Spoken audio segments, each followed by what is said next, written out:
You're not broken, but something inside you is screaming because you've been pretending to be someone you're not. You've spent years trying to silence your anxiety, managing it, monitoring it, trying to meditate it out of existence. You've read the books, tracked the triggers, whispered affirmations over the noise, and yet here it is, still tightening your chest, fogging your mind, hijacking your peace. What if the problem isn't that you feel too much? What if it's that you've been trained to ignore what matters most? Carl Jung didn't believe anxiety was something to eliminate. He believed it was something to understand, a message from the unconscious, a precise, intelligent signal that something about your outer life no longer aligns with your inner truth. When you live in opposition to what's real inside you, your psyche protests. And it doesn't do it with polite conversation, it does it with symptoms. That low hum of dread when everything looks fine, that spike of fear when you slow down long enough to feel that sense that something essential is missing, without knowing exactly what. You might call it overthinking, but maybe it's underfeeling, or more accurately, underhearing, because the soul doesn't speak in neatly phrased sentences. It speaks in discomfort, in disruption, in the persistent, inconvenient voice of anxiety that rises not to sabotage you, but to redirect you. We're taught to suppress that voice, to normalize it, to medicate it, to manage it into silence. But what if your anxiety isn't a malfunction? What if it's the part of you that still believes you deserve to live in alignment and it's tired of being ignored?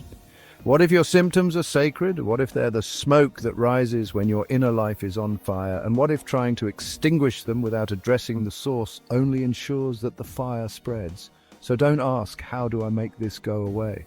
Ask, what part of me have I silenced for so long it had no choice but to scream? Because anxiety might not be the problem. It might be the proof that you're finally ready to confront what you were once too afraid to feel. But what happens when the voice you've been avoiding grows louder than your ability to ignore it? What happens when your fear stops just whispering and starts demanding to be understood? That's where we go next.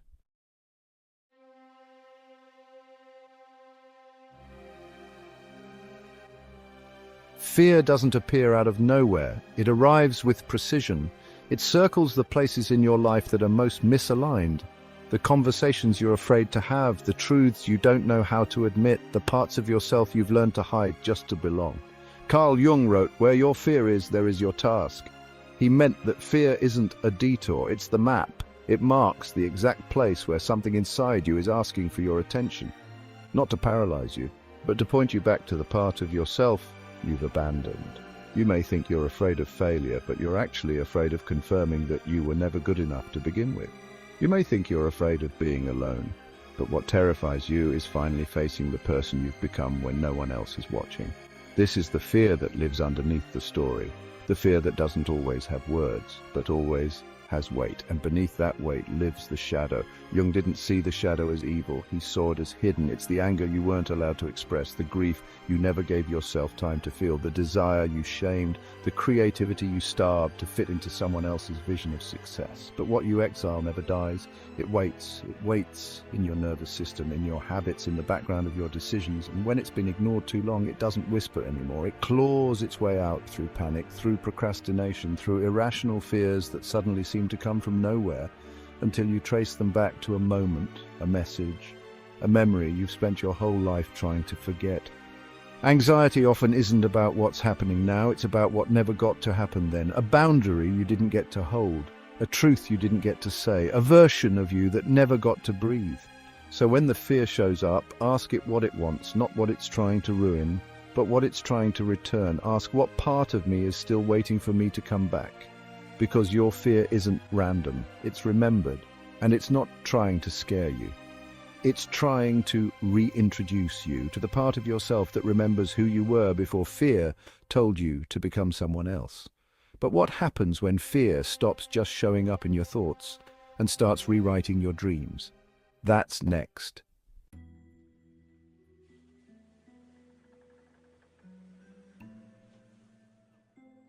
Fear doesn't just disrupt, it narrates. It tells stories over and over again in your head, in your chest, in the way you hesitate before speaking, in the way you rehearse worst-case scenarios that never happen but still leave you tired. Carl Jung believed these weren't just thoughts. They were scripts, echoes of truths you didn't know how to say when they first arose, now looping in symbols, fragments, and reactions you can't always explain. Because fear, at its core, is often memory in disguise. And when a memory has no words or resolution, it repeats itself as emotion, it repeats itself as anxiety.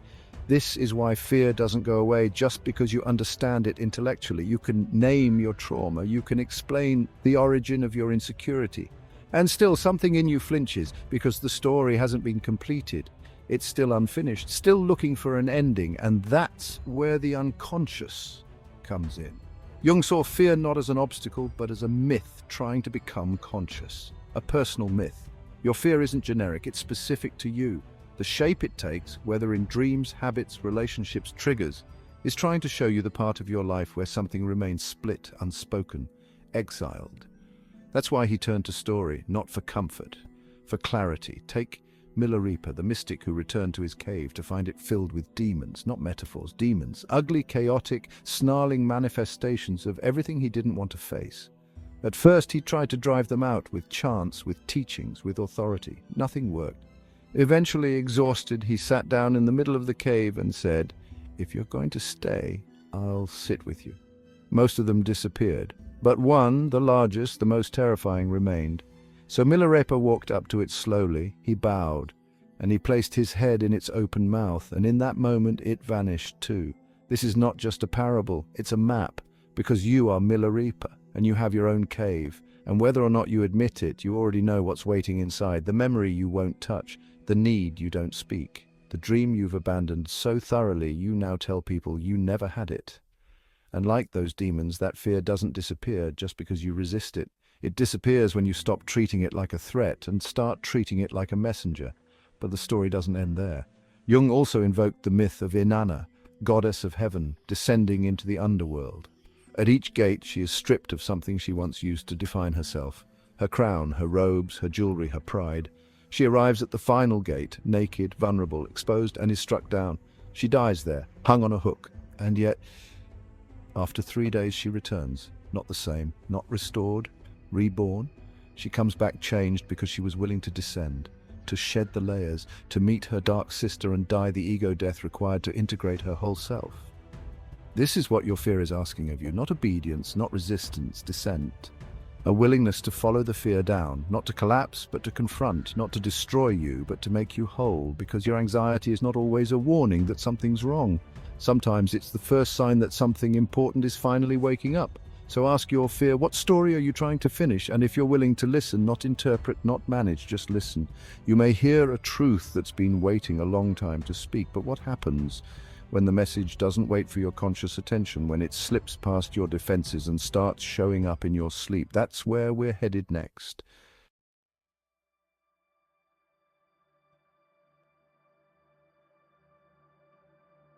You don't always get to decide when the truth shows up. Sometimes it comes in the quiet, in the fragments of a dream, in an image that makes no sense but leaves a mark you can't shake.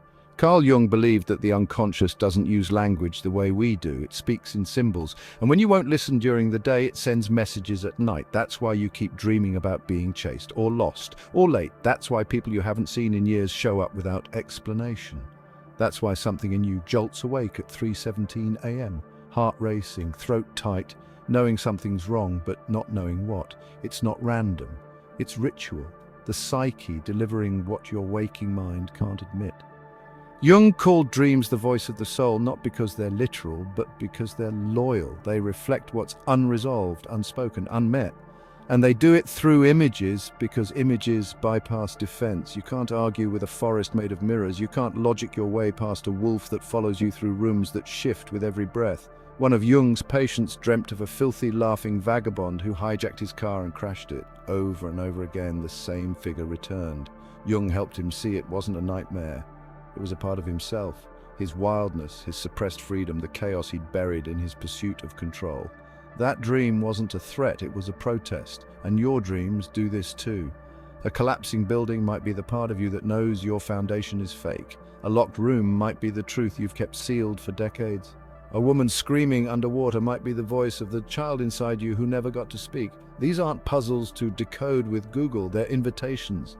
Jung encouraged a practice, active imagination. Sit with the dream, visualize the figure, ask it questions, let it answer, even if you feel like you're making it up. Because imagination, in Jung's view, wasn't fantasy, it was bridge work, a way to connect the ego with the unconscious, a dialogue between surface and source. You can also write or draw. You don't need to be an artist, you just need to be honest and brave enough to make room for a truth that doesn't care if it makes sense. Because the truth isn't trying to be convenient, it's trying to be heard. And when you let it speak, when you stop brushing off your dreams like static, you begin to see the architecture of your inner world. You begin to see the symbols not as intrusions, but as maps. Maps to your fear, maps to your longing, maps to the parts of you that never stopped believing you might one day come back. And once you follow them, even a little, you stop being haunted by your dreams. You start being guided by them.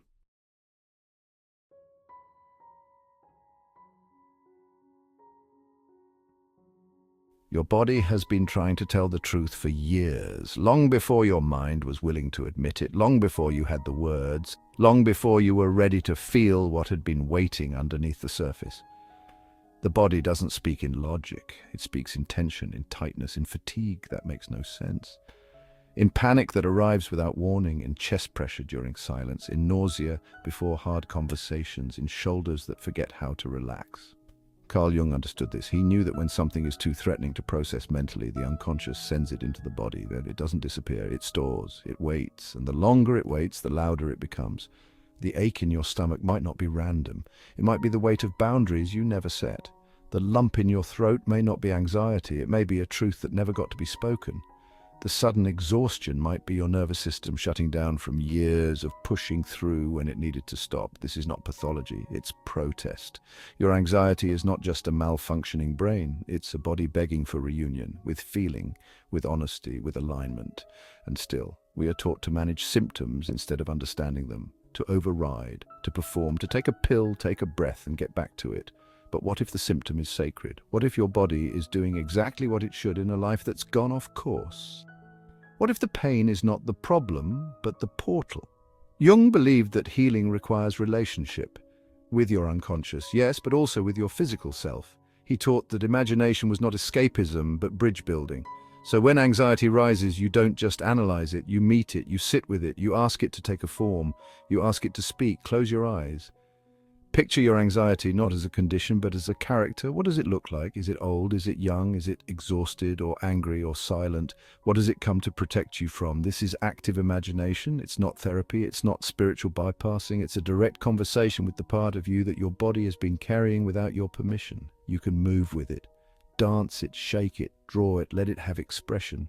Let it speak through your posture, your breath, your voice. You don't have to make it beautiful, you have to make it honest, because the body doesn't need you to solve everything. It just needs to stop being ignored. And the moment it senses that you're finally listening, not to the surface discomfort, but to the message underneath, it begins to soften, it begins to trust, it begins to return. This is how anxiety changes, not when you suppress it. When you build a relationship with the part of you that holds it.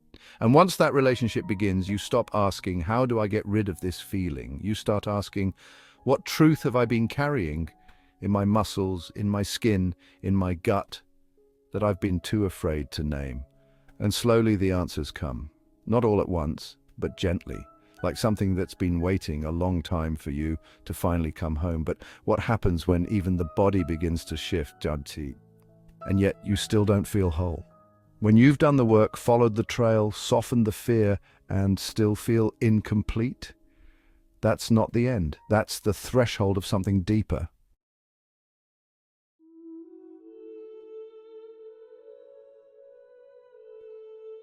Healing doesn't always feel like progress.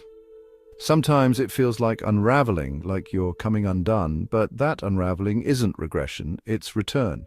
Carl Jung called it individuation, the process of becoming whole, not becoming perfect, not becoming someone new, becoming who you truly are by reuniting with the parts of you that you had to exile just to survive. It is not self-improvement, it is self-recovery, and anxiety is often the signal that this process has begun, not because something is wrong, but because something important is no longer willing to stay buried. You start noticing what you used to overlook. The way you shrink in certain rooms, the way your stomach tightens when you say yes, the way your silence feels heavier than your words. You don't push it away this time. You get curious. You ask, what part of me am I abandoning in this moment? Not to blame yourself, but to begin returning to yourself. Wholeness is not what happens when you finally fix the fear. Wholeness is what happens when you finally include it. You begin to live with more honesty. You stop lying to keep the peace. You stop apologizing for your depth. You stop calling your needs too much, and you start showing up shaky, imperfect, anxious sometimes, but real. You light a candle and sit with yourself, not to manifest a better version of who you are, but to remember the version you used to be before you learned to hide. You stop measuring your progress by how calm you feel, and start measuring it by how fully you've returned to your own voice.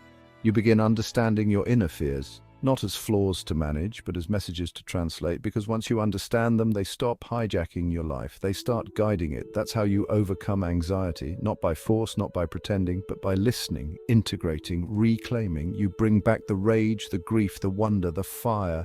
You let it sit at your table. You say, you belong here too, and something in you, something old and true, begins to soften. Because anxiety was never trying to ruin your life. It was trying to return you to it.